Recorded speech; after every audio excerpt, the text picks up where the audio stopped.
L'info écho avec Capital. On commence avec l'info pratique Capital.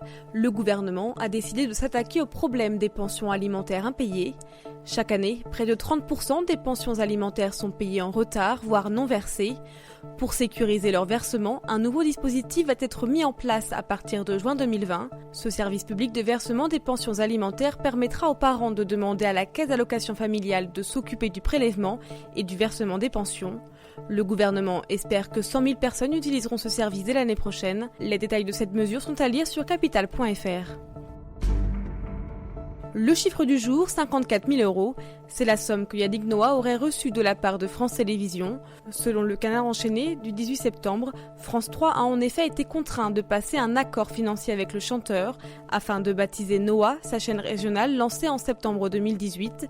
Or, l'ex-tennisman avait protégé son nom via un dépôt de marque à l'Institut national de la propriété industrielle. Contactée par Capital, la chaîne France 3 a confirmé l'existence d'une telle transaction tout en refusant de préciser son montant.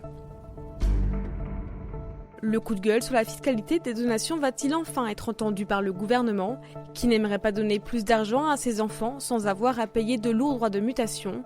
La députée Sarah El Haïry a dévoilé en exclusivité à Capital.fr les amendements qu'elle présentera cet automne au Parlement pour modifier les règles fiscales de la donation et de la succession. L'élu souhaite notamment augmenter le plafond du don qu'un enfant peut recevoir tous les 15 ans sans payer d'impôts. Un délai qu'elle aimerait également raccourcir. La députée Modem veut aussi revoir les conditions des donations entre grands-parents et petits-enfants et réformer la réserve héréditaire.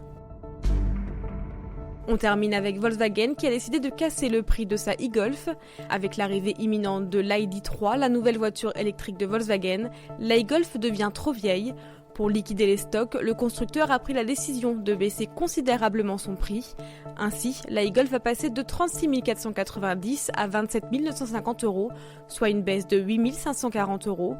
En revanche, comme le rappelle le site Flotte Automobile, le premier véhicule 100% électrique de Volkswagen ne perdra rien de ses équipements. Pour les automobilistes qui hésitaient encore à franchir le cap de l'électrique, le prix de cette voiture pourrait les convaincre.